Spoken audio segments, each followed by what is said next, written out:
C'était en novembre dernier dans une classe de 5e d'Île-de-France. Un des élèves proteste contre l'organisation de la minute de silence. Il commence par justifier les tueries de Paris en expliquant qu'au quotidien, c'est ce qui est vécu en Syrie et en Irak et qu'il ne faut pas s'étonner que ça arrive sur le territoire français.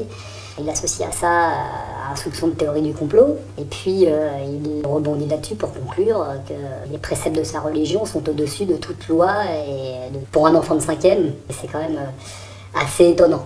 Face au professeur, comme dans le bureau du principal, l'élève reste inflexible. Il faudra un conseil de discipline pour qu'il revienne sur ses propos. Depuis, il fait l'objet de toutes les attentions. On se rend compte derrière qu'il y a quand même des choses qui ne peuvent pas venir de lui. Il est à la croisée des chemins, mais pour l'instant, il est encore avec nous.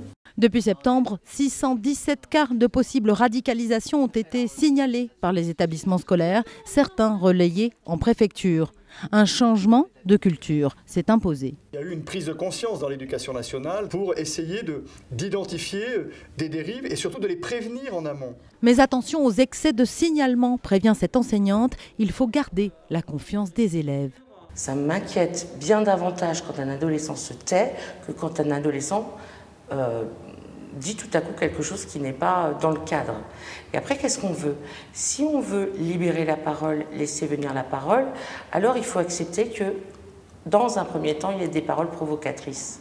Un jeu d'équilibriste qui implique de renforcer le nombre de formations offertes aux enseignants.